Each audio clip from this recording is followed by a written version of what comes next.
और हम भाजपा वाले एनडीए वाले चर्चा के लिए हम तैयार हैं कि एसआईआर पर इस सदन पे चर्चा नहीं हो सकती। भारत का चुनाव आयोग और चुनाव आयुक्त ये सरकार के तहत काम नहीं करते, मगर बीमार ज्यादा हो तो घर पे रहा। चर्चा इन्होंने जिस तरह से शुरू करी है, जवाब तो मुझे देना पड़ेगा।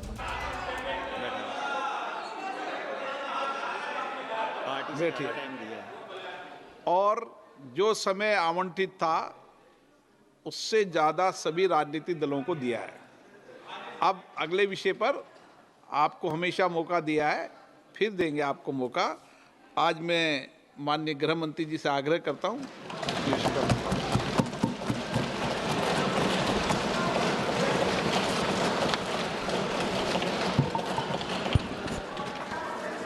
माननीय अध्यक्ष जी, मैं आपके प्रति आभार व्यक्त करना चाहता हूं कि इस महत्वपूर्ण विषय पर आपने मुझे बोलने का मौका दिया। माननीय अध्यक्ष जी, इस विषय पर चर्चा के लिए सत्र की शुरुआत में 2 दिन गतिरोध भी हुआ। इससे एक प्रकार की गैर समझ, गलत धारणा जनता के बीच में पड़ी कि हम लोग ये चर्चा नहीं चाहते। माननीय अध्यक्ष जी, मैं स्पष्ट करना चाहता हूं, संसद ये देश का चर्चा का सबसे बड़ा पंचायत है और हम भाजपा वाले एनडीए वाले चर्चा से कभी नहीं भागते। कोई भी मुद्दा हो, संसद के नियमों के अनुसार चर्चा के लिए हम तैयार रहते हैं। हमने 2 दिन तक विपक्ष के चर्चा करी कि इसको बाद में किया जाए, 2 सत्र बाद में किया जाए, मगर नहीं माने। हमने हाँ भर दी। मेरा दायित्व है मान्यवर कि हमने क्यों ना बोली थी। ना बोलने के 2 कारण थे। एक कारण था कि चर्चा गहन पुनः निरीक्षण के नाम पर वो मांगते थे, एसआईआर के नाम पर मांगते थे। मान्यवर, मेरा बहुत स्पष्ट मत है कि एसआईआर पर इस सदन पे चर्चा नहीं हो सकती, क्योंकि गहन पुनः निरीक्षण की जिम्मेदारी भारत के चुनाव आयोग की है। भारत का चुनाव आयोग और चुनाव आयुक्त ये सरकार के तहत काम नहीं करते। अगर जब चर्चा होती है और कुछ सवाल खड़े किए जाएंगे तो इसका जवाब कौन देगा? मान्यवर, जब उन्होंने कहा कि हम चुनाव सुधार पर चर्चा करने के लिए तैयार है, हम तुरंत मान गए और आज चुनाव सुधार पर ही चर्चा हुई। मान्यवर, लगभग 63 प्लीज मान्य दादा बीमार हो, मैं समझ रहा हूं, मगर बीमार ज्यादा हो तो घर पे रहा करो, यहां सदन का माहौल मत बिगाड़िए। मान्यवर,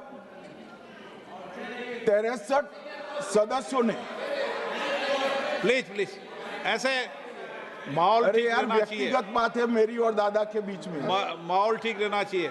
मान्यवर, 63 सदस्यों ने पक्ष और विपक्ष से इस चर्चा में हिस्सा लिया है और जो चर्चा का समय हुआ था तय, उससे ज्यादा आपने समय लिया है। इसलिए भी मैं आपका धन्यवाद व्यक्त करना चाहता हूं।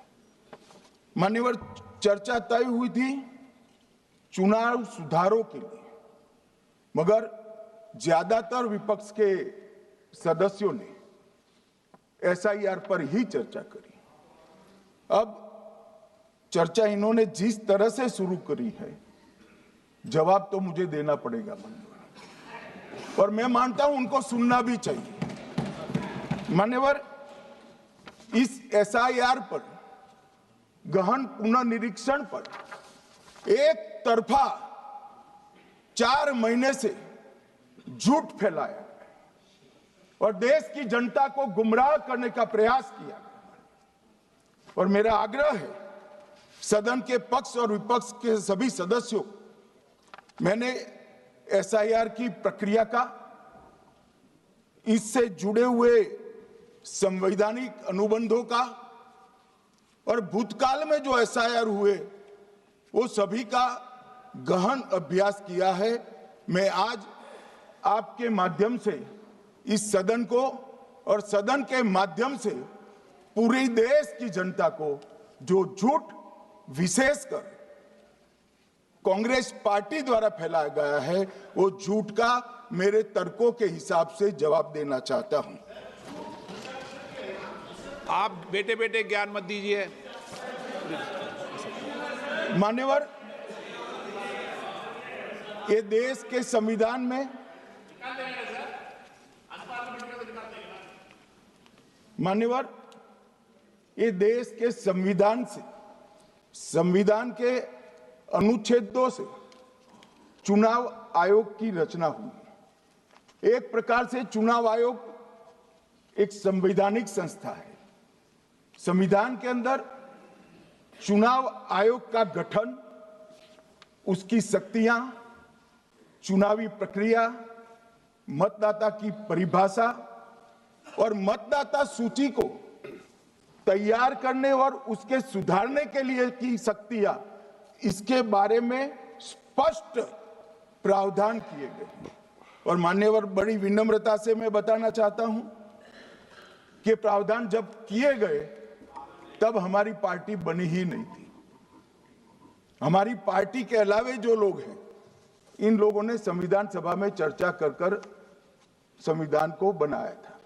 इसलिए ये पूरी चुनाव की प्रक्रिया जो संविधान के अंदर व्याख्यायित की गई है और आज जो हो रहा है, ये दोनों के बीच में क्या अंतर है और आरोप क्या है, इसको मैं जवाब देना चाहता हूं। माननीय, फ्री एंड फेयर चुनाव कराने का हमारा संविधान ने जिम्मेदारी चुनाव आयोग की तय की। मतदाता सूची बनाने की और मतदाता सूची में सुधार करने की जिम्मेदारी भी चुनाव आयोग को दी। अनुच्छेद संविधान के भाग 15 में अनुच्छेद 324, इसमें चुनाव आयोग का गठन, चुनाव आयुक्त की नियुक्ति, लोकसभा, राज्यसभा, विधानसभा, उपराष्ट्रपति और राष्ट्रपति, ये सभी चुनाव का संपूर्ण नियंत्रण संविधान ने चुनाव आयुक्त को दिया है। और चुनाव आयुक्त एक से ज्यादा हो तो इलेक्शन कमिश्नर को दिया है। अब 325 जो अनुच्छेद है वो किसी भी पात्र मतदाता को मतदाता सूची से बाहर नहीं रखा जाता, इसका प्रावधान करता है। मगर 326 एक गहन पुनर्निरीक्षण के लिए, एसआईआर के लिए बहुत महत्वपूर्ण है। क्या है 326 मान्यवर? इन्होंने मतदाता की पात्रता, योग्यता और मतदाता होने की शर्तें आर्टिकल 326 में तय की है। और वो शर्तें क्या है? सबसे पहली शर्त है कि मतदाता भारत का नागरिक होना चाहिए, विदेशी नहीं होना चाहिए। ये सबसे पहली शर्त है। और ये कह रहे हैं कि चुनाव आयोग क्यों ये कर रहा है? भाई, इसका दायित्व है इसलिए कर रहे हैं। दूसरी है 18 साल से ज्यादा आयु का व्यक्ति मतदाता बन सकता है। तीसरा, वैधता का निर्धारण मानसिक असमर्थता, अपराध और भ्रष्टाचार में संलिप्तता के लिए जो कानून ने समय समय पर तय किया है, इसके पर। तो ये 3 पात्रताओं के आधार पर भारत के मतदाता होने की बात तय होती है। और ये 3 चीजें किसने देखनी है मान्यवर? चुनाव आयुक्त को देखनी है। चीफ इलेक्शन इलेक्शन कमीशन मतलब चीफ इलेक्शन कमिश्नर और कमिश्नर्स ने देखनी है। और 327 में मतदाता सूची, सीमांकन, चुनाव संचालन और उसके लिए कानून बनाने की सिफारिश संसद को करने की सत्ता चुनाव आयोग को दी है। कल हमारे सदस्य मनीष तिवारी कहते थे गहन पुनर्निरीक्षण का इनको अधिकार ही नहीं है। आर्टिकल 327 पूर्ण अधिकार देता है।